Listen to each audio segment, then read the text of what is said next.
प्रिय भक्तगण, सादर प्रणाम। सारी चिंताएं दूर कर देगी भगवान श्री कृष्ण की ये कहानी। दोस्तों, आपको इस कहानी से बहुत कुछ सीखने को मिलने वाला है, इसलिए इस कहानी को अंत तक ध्यान से जरूर सुने। और आप श्री कृष्ण भक्त हैं तो उनका अनादर मत करें। तो बिना समय को गवाए चलिए कहानी की शुरुआत करते हैं। दोस्तों, इस कहानी की शुरुआत होती है एक बिजनेसमैन से, जो अपने बिजनेस को लेकर काफी चिंता किया करता था कि क्या होगा आगे आने वाले कल में और कैसे काम आगे बढ़ेगा और उनके इस व्यवसाय को उनका बच्चा संभाल पाएगा या नहीं। दोस्तों, उस बिजनेसमैन का एक लड़का भी था जो उनसे काफी बार कहता रहता था कि पापा, आप मुझे हमारे इस बिजनेस को संभालने का एक मौका दीजिए, क्योंकि अब मुझे भी बिजनेस करना आ गया है। लेकिन वो व्यक्ति कभी भी अपने बेटे को मौका नहीं देता। दोस्तों, एक दिन इस बिजनेसमैन को दिल का दौरा पड़ जाता है और इसके चलते उनको हॉस्पिटल में भर्ती किया जाता है। जैसे ही ये खबर उनके बेटे को पता चलती है, उनका बेटा दौड़कर के हॉस्पिटल में पहुंचता है। बेटा हॉस्पिटल में पहुंचने के बाद उसने ये देखा कि उसके पापा अब एडमिट है और डॉक्टर्स ने उससे ये कहा कि आपके पापा अब पहले से थोड़ा ठीक है और धीरे धीरे करके वे अब रिकवर हो जाएंगे। फिर उस लड़के ने अपने एक दोस्त को कॉल करके वहां पर बुला लिया। फिर उसका दोस्त वहां पर आता है और उससे पूछता है कि क्या हुआ भाई।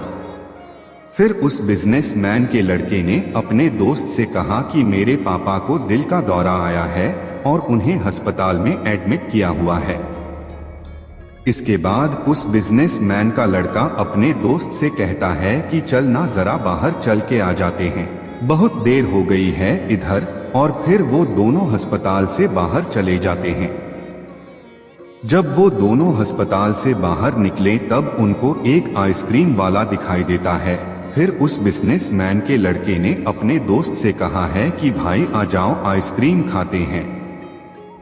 ये बात सुनकर उसका दोस्त थोड़ा चौंकता है और मन ही मन कहता है कि अरे ये क्या पागलपन है, पापा अंदर भर्ती है और ये यहाँ पर आइसक्रीम खाने की सोच रहा है। फिर उन दोनों ने आइसक्रीम खरीद ली और वे दोनों आइसक्रीम खाने लगे।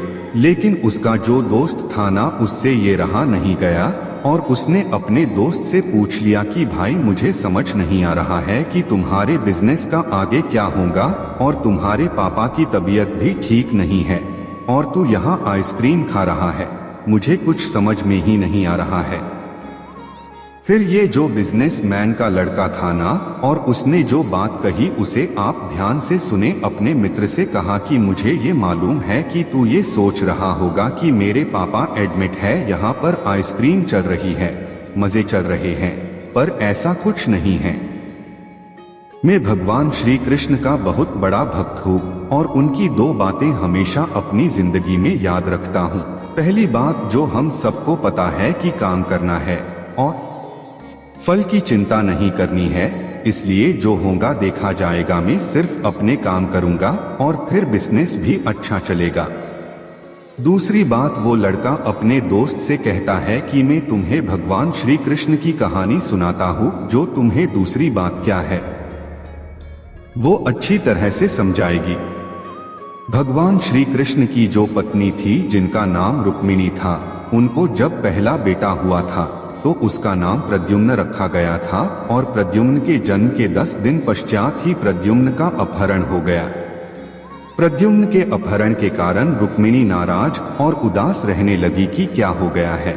भगवान श्री कृष्ण रुक्मिणी जी से कहते थे कि चिंता मत करो, क्योंकि प्रद्युम्न जहाँ पर भी होगा वहीं पर ठीक होगा। लेकिन इतना समझाने के बावजूद भी रुक्मिणी अपने बच्चे की चिंता में उदास और निराश रहती थी। और इस तरह चिंता करते करते रुक्मिणी जी के 18 साल बीत गए। 18 साल के बाद द्वारका में जब प्रद्युम्न की वापसी हुई और जब प्रद्युम्न द्वारका में वापस आए तो उनके साथ में उनकी पत्नी मायावती भी थी। अब समस्या ये थी कि मायावती की उम्र प्रद्युम्न से 20 साल ज्यादा थी। वहां रुक्मिणी पहले तो खुश हुई कि बच्चा वापस आ गया और फिर से दुखी हो गई, क्योंकि इतनी बड़ी लड़की से शादी की। इसलिए रुक्मिणी फिर से भगवान श्री कृष्ण से जाकर कहने लगी कि ये क्या हो गया, फिर भगवान श्री कृष्ण जी ने माँ रुक्मिणी जी से कहा कि जो हो गया है उसको स्वीकार कर लो और आगे बढ़ो और चिंता मत करो। लेकिन माँ रुक्मिणी ये कह रही थी कि बड़ी लड़की से शादी क्यों कर ली और ये ही लड़की मिली थी क्या, और इस बात को स्वीकार नहीं कर पा रही थी। इसके कारण 18 साल तक माँ रुक्मिणी जी दुखी और निराश रही और 18 साल के बाद भी रुक्मिणी जी ने ये स्वीकार कर लिया कि प्रद्युम्न ने जो यह शादी करी थी वो ठीक है, ये ज्यादा करने की जरूरत नहीं है, और उस शादी को उन्होंने अपना लिया।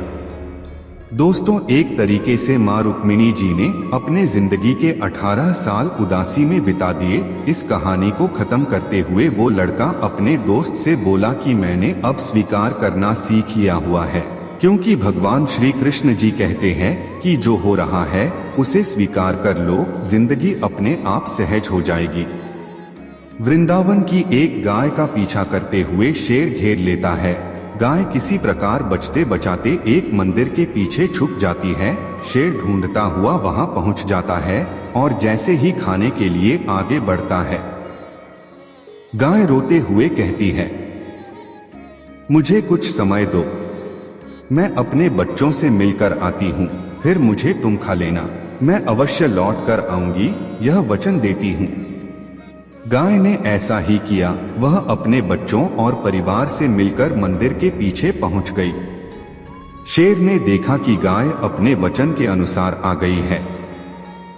वह खाने के लिए आगे बढ़ा, वैसे ही एक वृद्ध वहां आ गया और गाय के बदले स्वयं को खाने के लिए कहता है। शेर कुछ विचार करता उससे पहले गाय की नन्ही बेटी वहां आती है और अपनी मां को छोड़कर उसे खाने के लिए कहती है।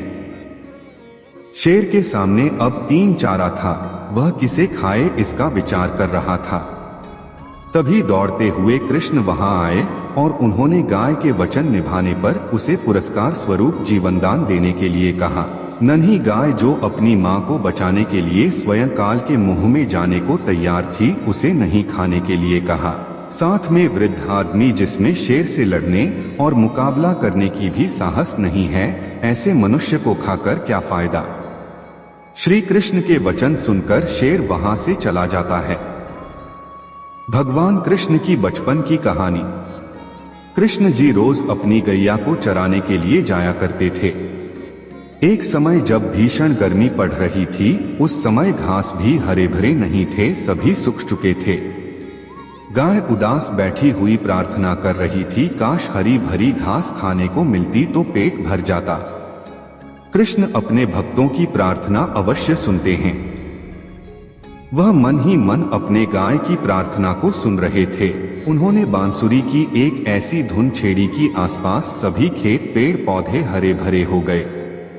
खेतों में हरी घास की चादर बिछ गई, पेड़ों पर नए नए फल उग गए। गाय आनंदित हो उठी और खूब भरपेट घास खाया। दोस्तों, ये छोटी सी कहानियां जो हमें 2 बड़ी बातें सिखाती है, और यही बातें मैं आपके साथ शेयर करना चाहता था कि हमारी जिंदगी में जो कुछ भी घटता है उसे स्वीकार करना सीख लीजिए और फिर जिंदगी अपने आप सहज हो जाएगी। हमारे नियंत्रण में जितने भी चीजें होंगी उन चीजों पर तो हमें जरूर नियंत्रण रखना चाहिए, लेकिन जो चीजें हमारे नियंत्रण से बाहर है उन चीजों को हमें स्वीकार कर लेना चाहिए। अगर हमने स्वीकार नहीं किया तो हमें भी माँ रुक्मिणी की तरह बहुत सालों तक उदास रह जाएंगे। दोस्तों, आज की यह कहानियां आपको कैसी लगी और आपको इस कहानी से क्या क्या सीखने को मिला, ये हमें नीचे कमेंट बॉक्स में कमेंट करके जरूर बताइए। साथ ही अगर आपको श्री कृष्ण की ये कहानी पसंद आई होगी तो इस कहानी को अपने दोस्तों के साथ अवश्य शेयर कीजिएगा। तो दोस्तों, लेते हैं आपसे अलविदा, मिलते हैं एक और वीडियो के साथ। तब तक के लिए जय श्री कृष्ण।